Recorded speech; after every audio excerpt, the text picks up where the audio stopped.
Gue koma 26 jam. Pas gue bangun tuh hidup gue kayak hampa.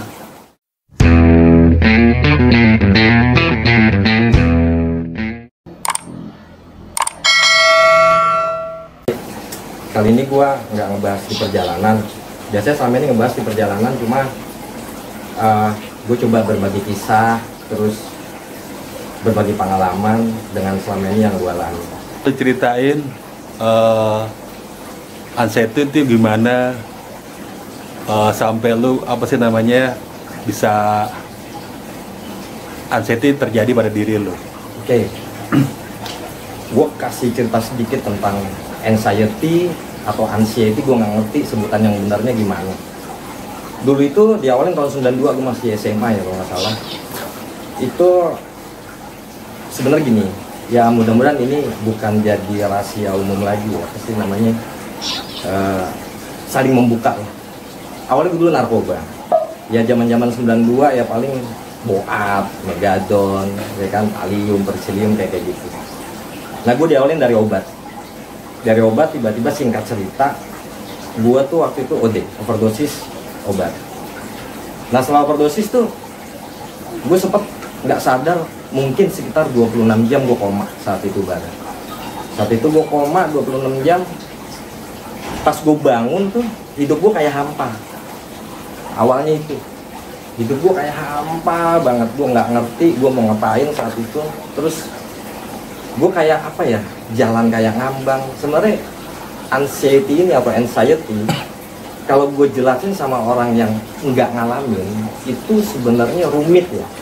Karena gue pernah beberapa kali curhat sama teman-teman gue, sahabat gue, dia anggap gue aneh gitu. Jadi ya keanehan itu ya gue berusaha maklumin, tapi memang susah banget diterima. Jadi kalau ditanya awalnya anxiety itu diawalin dari tahun 92. Waktu itu gue karena obat, narkoba, terus gue over. Waktu itu gue sempat koma kata nyokap, itu sekitar 26 sampai 28 jam.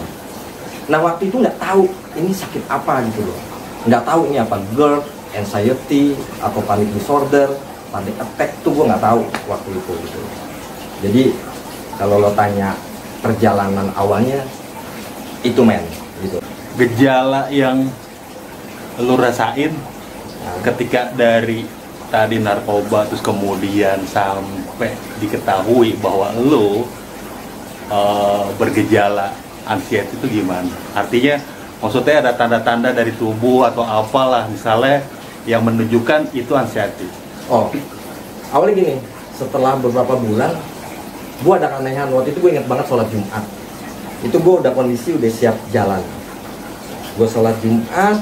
Waktu itu gue, karena waktu itu belum punya gangguan ya, jadi gue pede aja sholat, entah itu di saf depan, di tengah atau belakang. Nah kebetulan yang gue ingat waktu itu gue ada di saf tengah.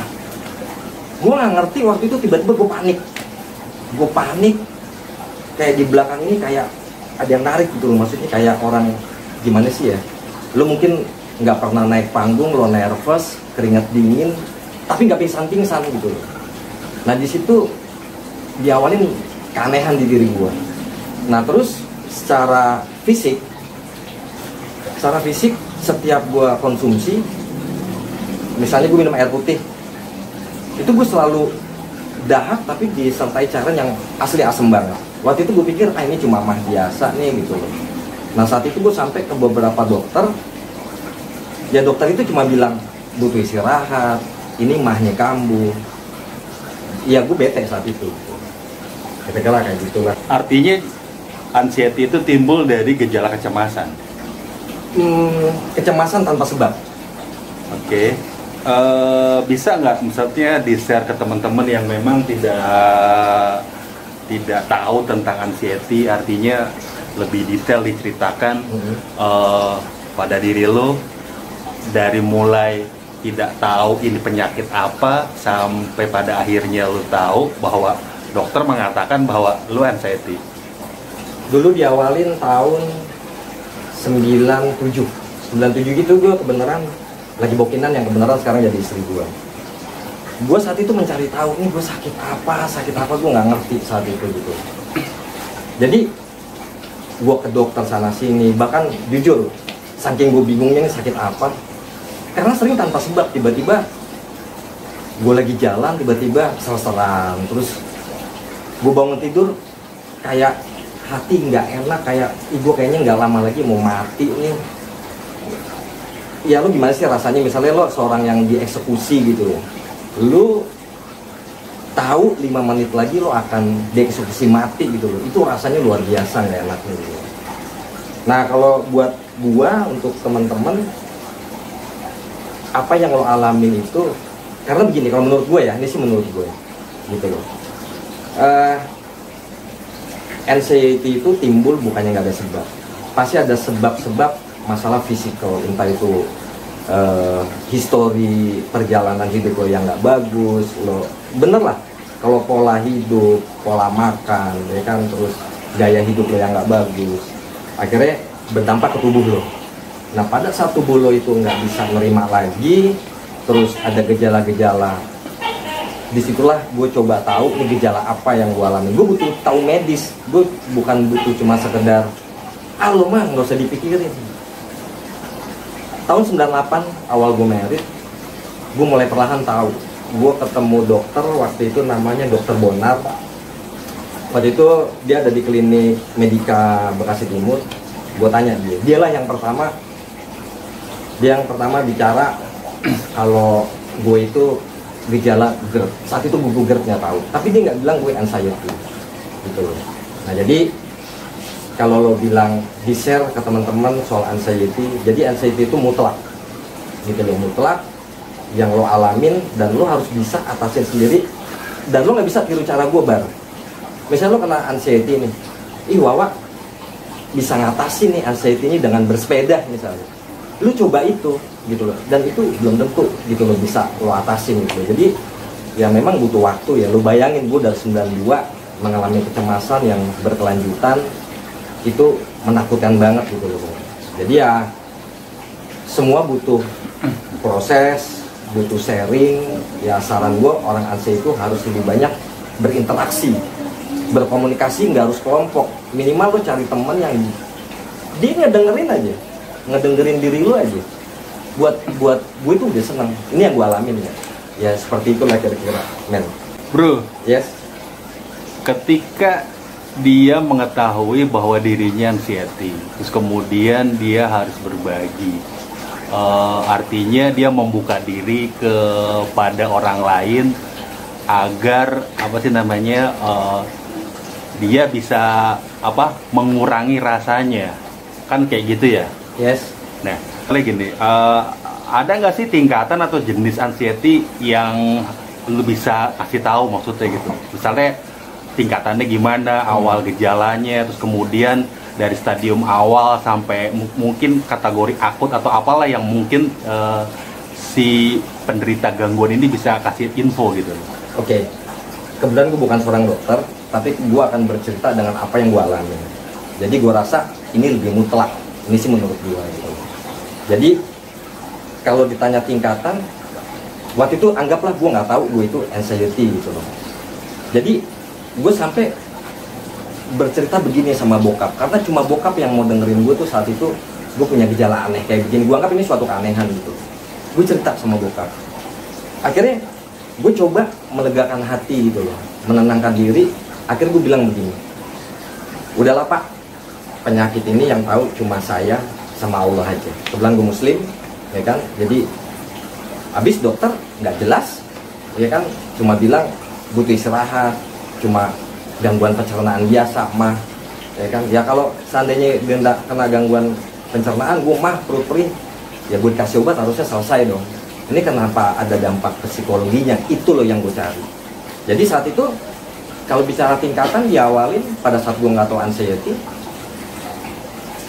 Tingkatan ya kalau menurut gue di awal itu dengan tanpa sebab tuh tiba-tiba panik.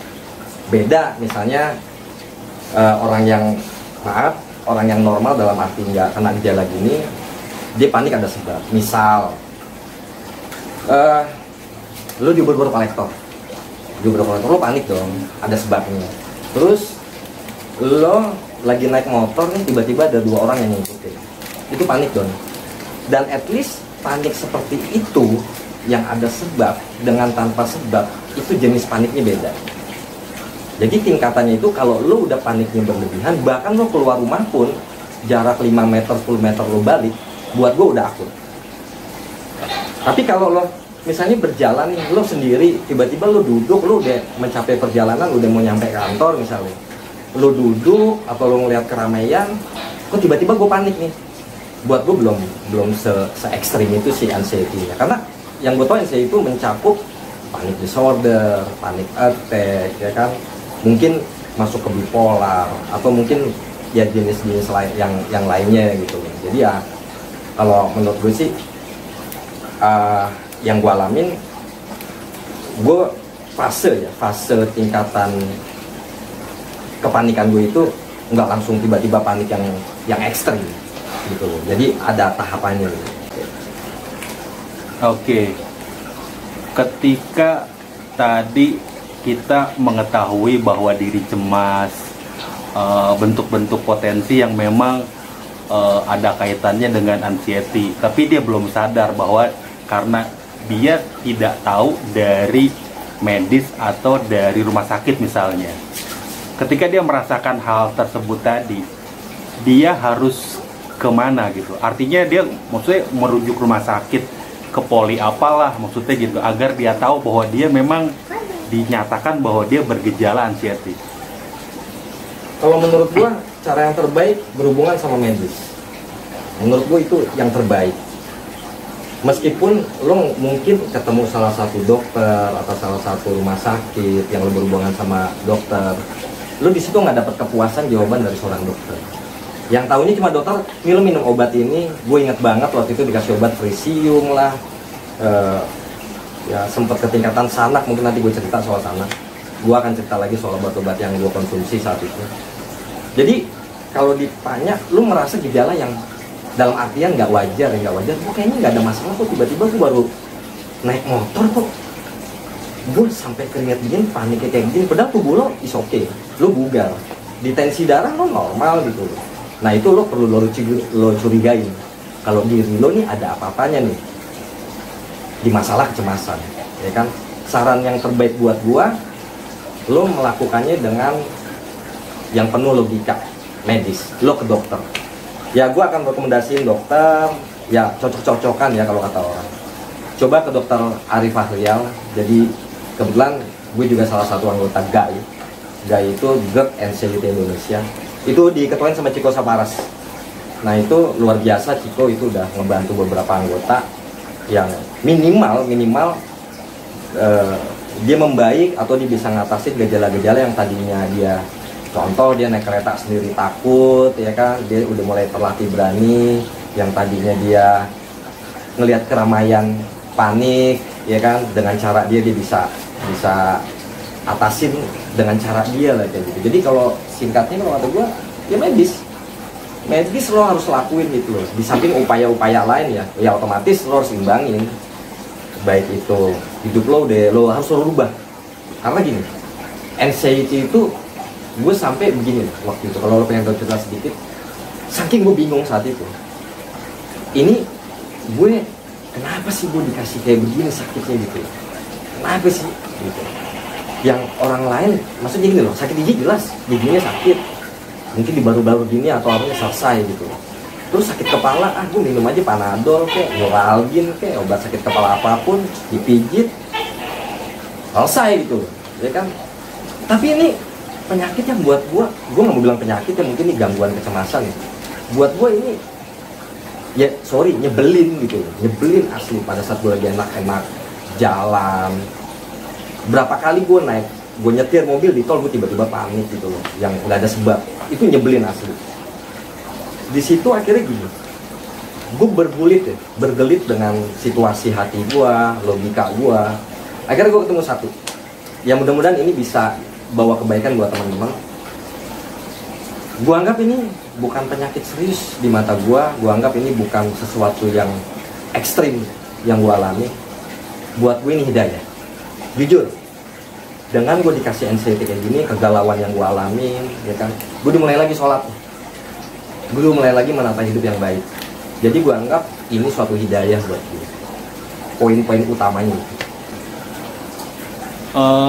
Seberapa besar sih artinya hubungan medis terutama obat bagi si penderita anxiety tadi?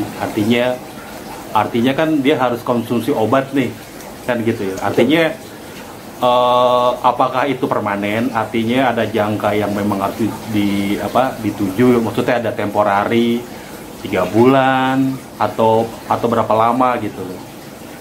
Obat.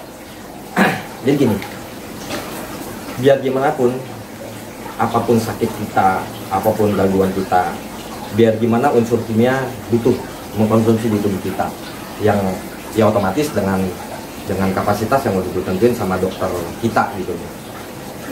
Gue konsumsi obat waktu itu hampir setahun, dan itu buat gue sebenarnya bukan candu ya, cuma nggak pede aja. Misalnya pada saat gua jalan, tiba-tiba gue panik, gue pengen cepet menyelesaikan masalah gitu loh.